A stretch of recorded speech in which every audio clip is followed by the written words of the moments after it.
John.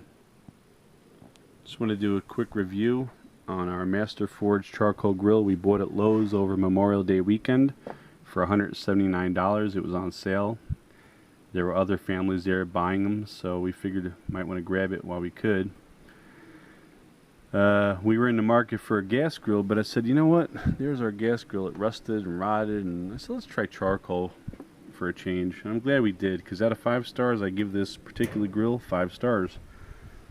It came packaged very well. If you come across a box that has a gash in it or a hole or whatever, there's about an inch or two of clearance on all the sides inside the box. It's surrounded by styrofoam. All the contents come inside the unit itself, so don't worry about that. It's very well packaged. It took about 45 minutes to put together. It took me about an hour, but I had my kids helping me, so it kind of slowed me down. Plus I took a couple breaks. It was a really nice day out. It's very durable, very well built. I had no issues with paint burning off or peeling or anything like that. I had it up to about 440 degrees the other day. Taking a look at some of the features, on the top you got this little smokestack. It closes about 90%. So if you want to put wood chips in near the end of cooking to give it some flavor, you close it, then you could open it or just lift up the lid to let the smoke out. Has a temperature gauge, stainless steel handle, didn't get hot at all. And you lift it up, you got your cooking area up here, like a heating area. It gets really hot, by the way. I put corn up here on the cob in the husks for about 45 minutes, 50 minutes. They came out perfect. Just rotate them once in a while. I also put a couple of baked potatoes in foil. We stab them a couple times with a fork, wash them. They came out great. 45 minutes to 50 minutes. Again, rotating, alternating once in a while. The cooking area is huge. It's about, I don't have a ruler, but it's about 20 inches by about 28 inches. Sorry, I didn't measure it. It's porcelain coated grates here. I'd recommend that you brush them down before use, then heat it up, brush it down again, then take a damp paper towel and kind of wipe it down, and then take a paper towel with some olive oil or vegetable oil and wipe it down. Gives it a nice, almost non-stick coating, because you really don't want to cook with this stuff, this residue and whatnot on there. Stuff like this will burn off. That's why I leave it until my next use. Both sides there's trays, very durable. Nice coating. I can't figure it out. It's kind of like a wood stove type paint. You can't scratch it enough. It's really good. Yeah, I had no issues with it. I know there's another brand out there. People complain that the paint's burning. I've used it 7 times. The first time I used it, I put the coals 2/3 of the way over, because it was just me and my wife and my 2 kids, and I used this area as a cooking area, and then this area and the warmer up here to keep everything warmer, to cook it more. Like the chicken, I'd put for 3 or 4 minutes on each side till they started to turn brown.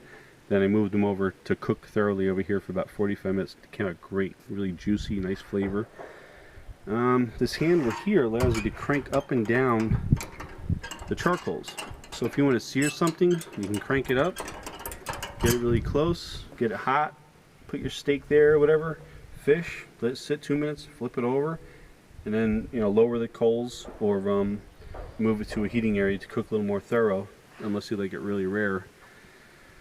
The grates come out. There's 3 of them, 1, 2, 3 little finger holes here to pull them up. You want to slide them over. There's a little lip there. You slide them over, lift them up. I put 1 layer of charcoal and then a couple of charcoals on top, not thoroughly 2 layers. And I got an hour and 15 minutes of cooking time, and then they just go out and that's it. You got a bottle opener here, you got an access door here if you want to open it up. If you're daring enough to put your hand in there to put the wood chips, I just dropped them through the grate. Worked fine. These are the wood chips I used, also from Lowe's. Yes, you got a bottle opener, you got these vents on the sides which allow for more air to go in. So if you want to get it pretty hot, you open up the vents, get more oxygen, you get more fire, right? You got caster wheels on this side, solid wheels over there, so you can maneuver it around, get it out of the weather if you don't have a cover. You got an ash pan, which I have to unload mine, by the way. I'm sorry, I never I never, what do you call it, emptied it. My fault, my bad. That'll be today's project, and that's about it. To put it together, it takes, they give you a wrench, like this flat generic wrench. Everything is labeled clearly, the parts and everything, but the wrench only works for decaster wheels. It's like a 9/16. You're going to need a 1/2-inch socket and or wrench, pair of pliers, a number 2 or a big, heavy duty Phillips head screwdriver. Long handled would be great, or 11mm socket or nut driver, pair of pliers, because you got to pull some of these pins through here and there. You see that? Yeah, it has a tray down here with my cover on it. We had rain twice and nothing down there got wet, so the tray is very handy to hold everything. And that's pretty much it. Yeah, 45 minutes assembly time. Very easy to put together. And like I said, out of 5 stars, I give it 5 stars. And I would keep an eye out for these to go on sale Father's Day coming up and or 4th of July. So that's about it. Thanks for watching. Hope you enjoyed the video. Give me a thumbs up and or subscribe. And have a happy Father's Day and a happy 4th of July. Thanks for watching.